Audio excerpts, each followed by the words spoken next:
In this tutorial, I'll show the basics, how to approve and reject tasks using NextApprove. I'll show you how to reject tasks easily using Swipe, how to approve them even easier using Swipe as well, and finally, how you dive into the details before making up your mind. I have 12 tasks waiting for me, 6 expenses of my own and 6 of others to approve. I choose the latter ones. The first one is easy. With no amount specified, I can't approve it. Swipe to the left and explain politely why not. Then he gets another shot at it. 5 to go. Parking in Hamburg. Easy. I know for a fact that he was there on Monday.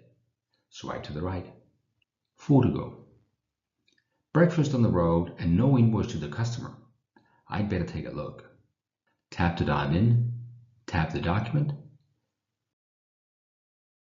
It all adds up to 93 OK, and apparently no customers involved. Tap the OK icon in the taskbar. 3 to go. I guess by now you get the picture. Swipe left to reject, swipe right to approve, and tap to dive into the details. That's all for now. If you'd like to learn how to use the more advanced features in NextApprove, look up that tutorial. Thanks for watching. Multi-Support, making good business run better.